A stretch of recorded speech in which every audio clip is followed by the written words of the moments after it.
जब ही चाल चलते हैं दीवान गानेश है जी।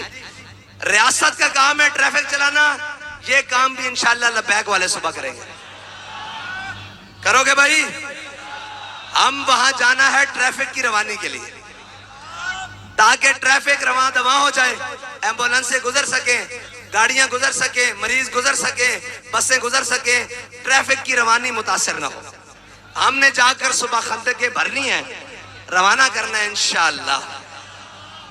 हम किस लिए जा रहे हैं वहां? रास्ते खुलवाने के लिए, ट्रैफिक की रवानी के लिए। और हुकूमत ने क्या किया है? रास्ते रोके हुए हैं। कितनी बुरी बात है।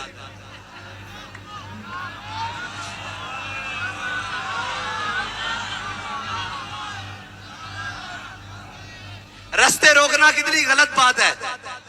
किसने रोका हुआ है रास्ता भाई? किसने रोका हुआ है?